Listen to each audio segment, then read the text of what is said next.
Hello बच्चों, class 7 mathematics chapter 3 data handling part 3।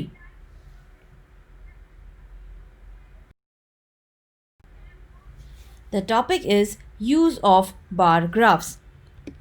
For visual representation of data, bar graph or pictograph can be used. We can look at the bar graph and make deductions. हम bar graph को देखकर ही चीज़ें समझ जाते हैं. A bar graph is a representation of numbers using bars of uniform width, and the length of the bar depends upon the frequency and the scale we have chosen. मतलब bar graph जो हैं वो uniform bars के बने हुए होते हैं. उनकी विड्थ तो यूनिफॉर्म होती है, लेकिन उनकी लेंथ यानी कि लंबाई डिपेंड करती है कि डेटा की वैल्यू मतलब उसकी फ्रीक्वेंसी कितनी है और हमने स्केल कितना चूज़ किया है. For example, in a bar where numbers in units are to be shown, the graph represents 1 unit length for one observation, and if it has to show numbers in tens or hundreds, 1 unit length can represent 10 or 100 observations.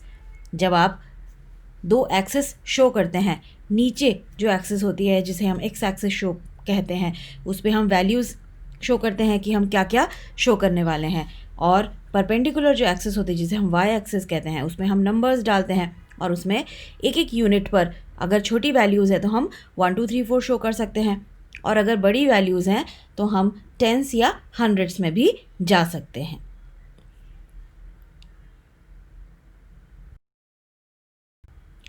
Now, consider the following example.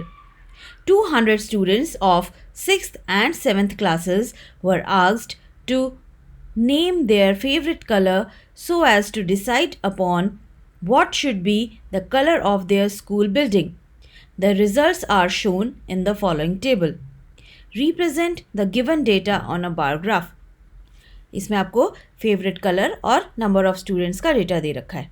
Red 43, green 19, blue 55, yellow 49, orange 34. सबसे पहले हम इसका एक bar graph बनाएंगे और उसके बाद we have to answer these questions. First part, which is the most preferred colour and which is the least preferred. Second, how many colours are there in all and what are they. तो सबसे पहले हम इसका एक graph बनाते हैं. Graph में आप देख रहे हैं हमने एक्स एक्सिस पर favourite colour of the students show किया है, वाई एक्सिस पर नंबर ऑफ स्टूडेंट्स, स्केल हमने चूज़ किया है 1 centimetre is equal to 10 students. फिर हमने जो वैल्यूज़ आपको दे रखी थी उस हिसाब से हमने ग्राफ प्लॉट किया है. सो बार्स मैंने रेड को रेड से, ग्रीन को ग्रीन से, ब्लू को ब्लू से शो किया है, येलो को येलो से शो किया है, ऑरेंज को ऑरेंज से. आप चाहे तो सिंगल कलर शो कर सकते हैं.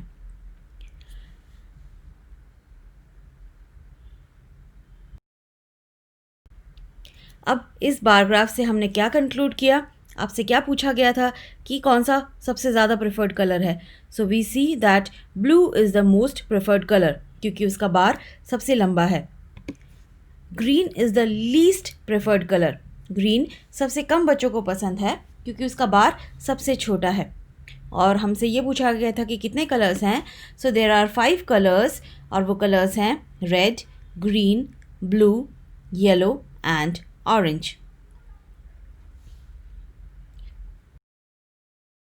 Now the next topic is drawing double bar graph. जैसे पिछले एग्जाम्पल में हमने सिंगल बार ग्राफ बनाया, वैसे ही हम डबल बार ग्राफ बना सकते हैं. उसके लिए भी हमने एक एग्जाम्पल लिया है. A mathematics teacher wants to see whether the new technique of teaching she applied after quarterly test was effective or not. She takes the scores of the 5 weakest children in the quarterly test out of 25 and in the half yearly test out of 25. Now the students name and their quarterly and half yearly marks are given. आशीष उसके quarterly में 10 marks थे और half yearly में 15. अरुण के 15 और 18 कविश के 12 और 16, माया के 20 और 21, रीटा के 9 और 15। सबसे पहले हमें इस डेटा को ग्राफ में शो करना है। जब हम ग्राफ बनाते हैं तो एक्स एक्सिस पे हमने स्टूडेंट्स के नेम लिख लिए हैं, आशीष, अरुण, कविश, माया एंड रीटा। और वाई एक्सिस पे हमने मार्क्स लिख लिए हैं। हमने स्केल चूज़ किया है 1 centimetre is equal to 5 marks. तो यहाँ पर एक एक यूनिट 5 मार्क्स का है, तो इसलिए हमने 5, 10, 15, 20, 25 ऐसे लिख लिया। अब जितने भी मार्क्स आए थे उन बच्चों के, हमने उस हिसाब से उसका ग्राफ प्लॉट कर लिया है। जैसे आशीष को पहले कितने मार्क्स मिले थे और बाद में कितने मार्क्स, वो हमने शो कर लिया है। इसी तरह से अरुण, कविश, माया और रीता सबके मार्क्स हमने यहाँ पर शो कर लिए हैं। और कलर डिफरेंट रखा है। क्वार्टरली के मार्क्स मैंने ब्लू कलर से शो किए हैं और हाफ ईयरली के मार्क्स रेड कलर से। तो आशीष से शुरुआत करते हैं।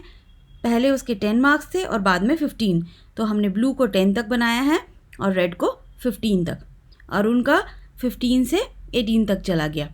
इसी तरह से कविश के, माया के 20 से 21, रीटा के भी वैल्यू 9 से 15 तक चली गई। तो ये वैल्यूज़ को हमने इस पर शो किया और उसको उस हिसाब से कलर कर दिया। So this shows a double bar graph. और इससे क्या इन्फरेंस मिलता है, हर एक रेड बार जो है वो ब्लू से ऊंचा है। इससे ये पता चलता है कि हाफ ईयरली में बच्चों ने मार्क्स इंप्रूव किया। That means the new method of teaching what ever the teacher has implied is good and she can continue with it. अब हमें ग्राफ समझ में आ गया है कैसे बनाते हैं, बार ग्राफ और डबल बार ग्राफ। इस पे बेस्ड हमें एक्सरसाइज शुरू करनी है। Now let us start exercise 3.3। Question number 1, use the bar graph to answer the following questions. यहाँ पर आपको बार ग्राफ दे रखा है, pets owned by students of class 7। इसमें वाई एक्सिस पर स्टूडेंट्स है और एक्स एक्सिस पे उनके पेट एनिमल्स।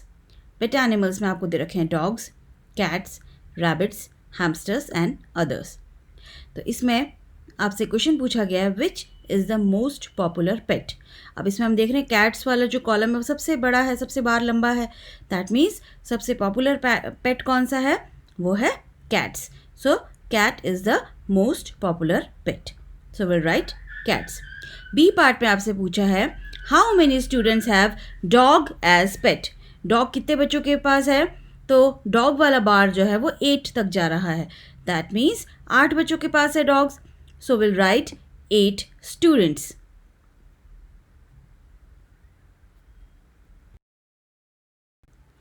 Question number 2.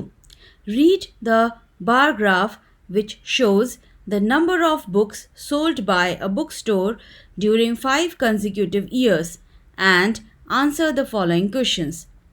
इसमें x एक्सिस पर ईयर्स दे रखे हैं 1989, 1990, 1991, 1992 and 1993, and on y axis number of books. The scale is 1 unit shows 100 books.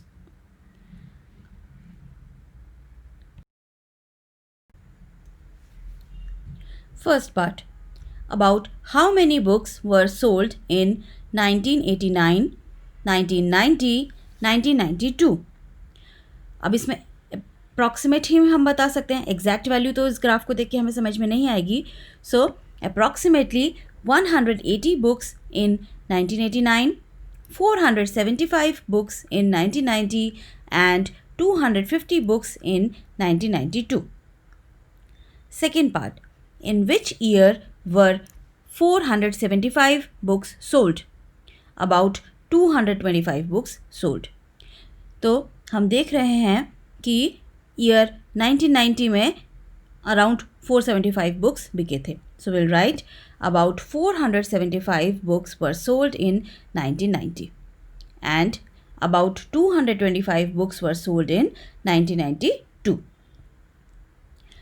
Third part में आपसे पूछा है in which years were fewer then 250 books sold. तो जिसमें भी बार 250 से थोड़ा नीचे की तरफ है तो उस साल में 250 से कम बुक्स बिके थे. तो हम देख रहे हैं इन 1989 and 1992, less than 250 books were sold.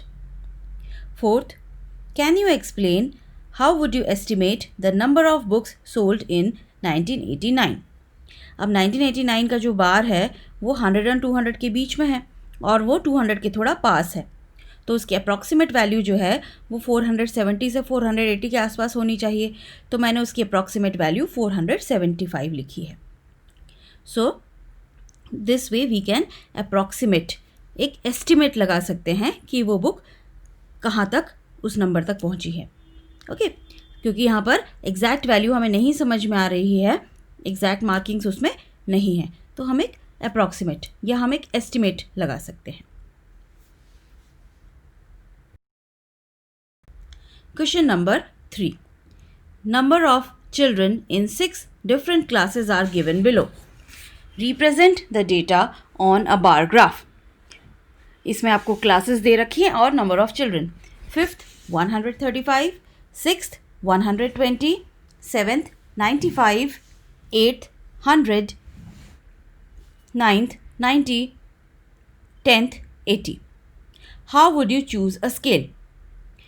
अब इसमें जब हम ग्राफ बनाएंगे तो इसमें हम देख रहे हैं बड़ी बड़ी वैल्यूज़ है, तो हम approximately 1 unit is equal to 20 students choose करेंगे. और ग्राफ बनाने के बाद आपको आंसर करना है which class has maximum number of children and the minimum, and second part में find the ratio of students of class 6 to the students of class 8. तो सबसे पहले हम बार ग्राफ बनाते हैं और फिर हम इन क्वेश्चंस के आंसर्स लिखेंगे. तो चलिए पहले ग्राफ बनाते हैं. इसमें जब हम ग्राफ बनाएंगे तो एक्स एक्सिस पर हम लिखेंगे classes 5th, 6th, 7th, 8th, 9th, 10th, और वाई एक्सिस पर नंबर ऑफ चिल्ड्रन. और स्केल हमने चूज़ किया है 1 unit is equal to 20 children, तो इसीलिए यहाँ पर हमने 20, 40, 60, 80, 100, 120, 140 एंड 160 तक शो किया है. अब 5th क्लास में जैसे 135 है तो हमने उसे 120 और 140 के बीच में, आपके पास जो बार ग्राफ होता है उसमें तो अप्रॉक्सीमेटली मिलीमीटर की भी लाइनें होती है, तो आप ज़्यादा सही उसमें वैल्यूज़ बना सकते हैं. मेरे पास जो वैल्यू है उसमें आपको एक अप्रॉक्सीमेट समझ में आएगा. 6th 120 है और वो एग्जैक्ट आपको समझ में आ रहा है. वैसे ही 8th में 100 है, वो भी एग्जैक्ट समझ में आ रहा है. 9th में 90 है तो वो 80 और 90 के एग्जैक्ट बीचों बीच में है. 10th में 80 है, वो भी एग्जैक्ट समझ में आ रहा है. जहाँ पर थोड़ा सा ऊपर नीचे है वहाँ पर आपको इसमें अप्रॉक्सीमेट समझ में आ रहा होगा, लेकिन जब आप अपने बार ग्राफ में ड्रॉ करेंगे तो वो बिल्कुल सही सही बनेगा. अब इस पे बेस्ड हमें क्वेश्चन को आंसर करना है. Now we have to answer the following questions. First part में आपसे पूछा है which class has the maximum number of children and the minimum. तो इसमें हम देख रहे हैं class 5th has maximum number of children and class 10th has minimum number of children. Second part, find the ratio of students of class 6th to the students of class 8th. तो इसमें number of students in class 6th is 120 and number of students in class 8th is 100. तो सबसे पहले हम इसको simplest fraction में find कर लेते हैं. Simplest fraction is 120 upon 100, 0 cut जाएगा, फिर 12 अपॉन 10 बचेगा, तो उसे भी हम कैंसिल कर देंगे 2 से, तो हमें मिलेगा 6/5. तो इसका रेशियो हो गया 6:5. So ratio of students is 6:5. Question number 4. The performance of a student in first term and second term is given. Draw a double bar graph choosing appropriate scale and answer the following. इसमें आपको data दे रखा है out of 100 marks first term और second term में उस student को कितने मिले.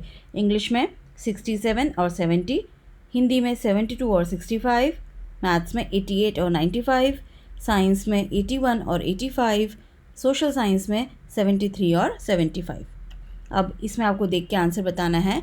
इन which subject has the child improved his performance the most, in which subject is the improvement the least, has the improvement gone down in any subject. तो सबसे पहले हम डबल बार ग्राफ बनाते हैं और उसके बाद हम इन क्वेश्चंस का आंसर लिखेंगे।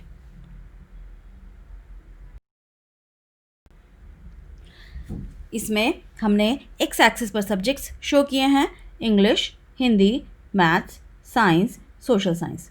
और टर्म 1 के मार्क्स जो हैं उसे हमने ब्लू कलर से शो किया है और सेकेंड टर्म के मार्क्स हमने रेड कलर से शो किया है।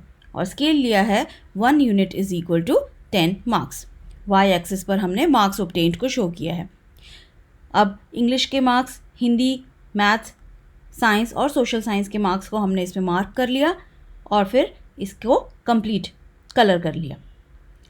कंप्लीट हो जाने के बाद अब आप देखेंगे कि रेड में जहाँ बार ऊपर जा रहा है मतलब वहाँ इम्प्रूवमेंट है, जहाँ पर बार्स में सबसे ज़्यादा डिस्टेंस है वहाँ ज़्यादा इम्प्रूवमेंट है, जिसमें कम डिफरेंस है वहाँ कम इम्प्रूवमेंट है, और जहाँ पर रेड का बार छोटा है मतलब वहाँ पर इम्प्रूवमेंट नहीं है बल्कि मार्क्स कम हो गए हैं।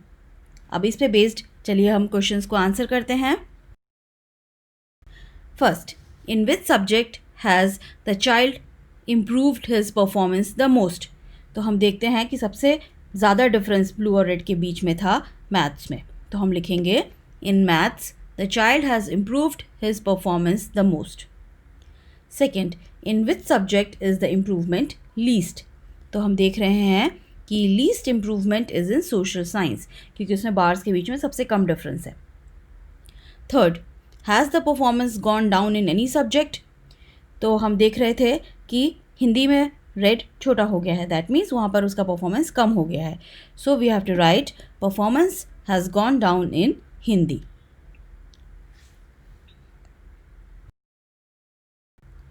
Question number 5.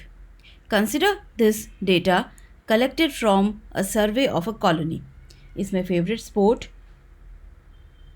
उसको देखने वाले और उस पर पार्टिसिपेट करने वाले मतलब वॉचिंग एंड पार्टिसिपेटिंग के नंबर्स दे रखे हैं। जैसे क्रिकेट 1240 लोग उसे देखते हैं जबकि केवल 620 उसमें पार्टिसिपेट करते हैं। इसी तरह से basketball 470 and 320, swimming 510 and 320, hockey 430 and 250, athletics 250 and 105। सबसे पहले we have to draw a double bar graph choosing an appropriate scale. और ग्राफ बनाने के बाद what do you infer from the graph, which sport is most popular and which is more preferred, watching और participating in sports. तो पहले हम graph बना लेते हैं और उसके बाद इन क्वेश्चन को आंसर करेंगे। जब आप ग्राफ बनाएंगे तो इसमें भी एक्स एक्सिस पर we will write the favourite sport cricket, basketball, swimming, hockey, athletics, और वाई एक्सिस पे नंबर ऑफ पर्सन्स। इसमें हमने स्केल चूज़ किया है 1 unit is equal to 200 persons. Blue colour से मैंने वॉचिंग को रिप्रेजेंट किया है और रेड कलर से पार्टिसिपेटिंग। इसमें हम क्रिकेट को शो कर रहे हैं। अब क्योंकि हमने 200 का स्केल लिया है तो 620 अगर शो करना है तो 600 के ज़रा से ऊपर 1 मिलीमीटर ऊपर इस तरह से किया है, तो एक अप्रॉक्सीमेट आइडिया आपको मिल रहा है। ओके, सो इसमें हम देख रहे हैं कि सबसे बड़ा बार तो क्रिकेट का है, बाकियों के बार्स फिर भी छोटे हैं। Now what do you infer from the graph, which sport is most popular. जैसे मैंने कहा कि क्रिकेट का बार सबसे बड़ा है, that means cricket is the most popular sport, तो will write cricket is most popular. Which is more preferred, watching और पार्टिसिपेटिंग इन स्पोर्ट्स। तो इसमें हम देख रहे हैं कि वॉचिंग इज़ मोर प्रेफर्ड क्योंकि हर एक गेम में वॉचिंग का बार ही बड़ा है जबकि पार्टिसिपेटिंग का बार छोटा है। Question number 6. Take the data giving the minimum and the maximum temperatures of various cities given in the beginning of this chapter. Plot a double bar graph using the data and answer the following. Chapter की starting में first page पर आपको 3 tables दे रखे हैं। उसमें जो सबसे पहला टेबल है टेबल 3.1 उसे हमें लेना है और उसका डबल बार ग्राफ बनाना है। और बार ग्राफ बनाने के बाद we have to answer these 4 questions. Which city has the largest difference in the minimum and maximum temperature on the given date. Second, which is the hottest city and which is the coldest city. Third, name 2 cities where maximum temperature of one was less than the minimum temperature of the other. And fourth, name the city which has least difference between its minimum and maximum temperatures. तो सबसे पहले हम table लिख लेते हैं. ये table आपकी book में चैप्टर की स्टार्टिंग पेज पर दे रखा है. Temperatures of cities as on 26/2006. Cities के नाम दे रखे हैं, maximum temperature and minimum temperature. Ahmedabad 38 degree Celsius and 29 degree Celsius. Amritsar 37 degree Celsius and 26 degree Celsius. Bangalore 28 degree Celsius and 21 degree Celsius. Chennai 36 degree Celsius and 27 degree Celsius. Delhi 38 degree Celsius and 28 degree Celsius. Jaipur 39 degree Celsius and 29 degree Celsius. Jammu 41 degree Celsius and 26 degree Celsius. Mumbai 32 degree Celsius and 27 degree Celsius. तो सबसे पहले हम एक double bar graph में इस data को show करते हैं. इसमें सिटीज़ के नाम हमने एक्स एक्सिस पे लिखे हैं. अहमदाबाद, अमृतसर, बेंगलोर, चेन्नई, दिल्ली, जयपुर, जम्मू एंड मुंबई. और टेम्परेचर्स हमने वाई एक्सिस पे लिए हैं और स्केल चूज़ किया है 1 unit is equal to 5 degree Celsius. अब जो वैल्यूज़ हमको दे रखी थी उसे प्लॉट कर लिया. ब्लू कलर से मैंने मैक्सिमम टेम्परेचर को शो किया है और रेड कलर से मिनिमम टेम्परेचर को शो किया है. Now after plotting the graph हमें जो क्वेश्चंस दे रखे थे उनको आंसर करना है. तो इस ग्राफ को देखकर let us answer the questions. First, which city has the largest difference in the minimum and maximum temperature on the given date. तो हम देख रहे हैं कि सबसे ज़्यादा डिफरेंस जो है वो जम्मू में है. सो will right Jammu has the largest difference. Second, which is the hottest city and which is the coldest city.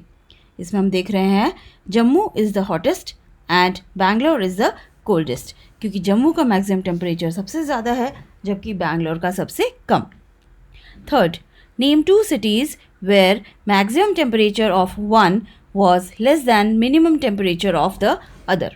So we see that maximum temperature of Bangalore was less than minimum temperature of Ahmedabad and Jaipur. Fourth, name the city which has least difference between its minimum and maximum temperatures. तो सबसे कम difference था मुंबई में. So Mumbai has the least difference. So this was the last question of the exercise. यहाँ पर हमारी exercise complete होती है. अपने अगले वीडियो में मैं आपको अगला टॉपिक यानी कि चांस एंड प्रोबेबिलिटी एक्सप्लेन करूँगी. Until then, bye.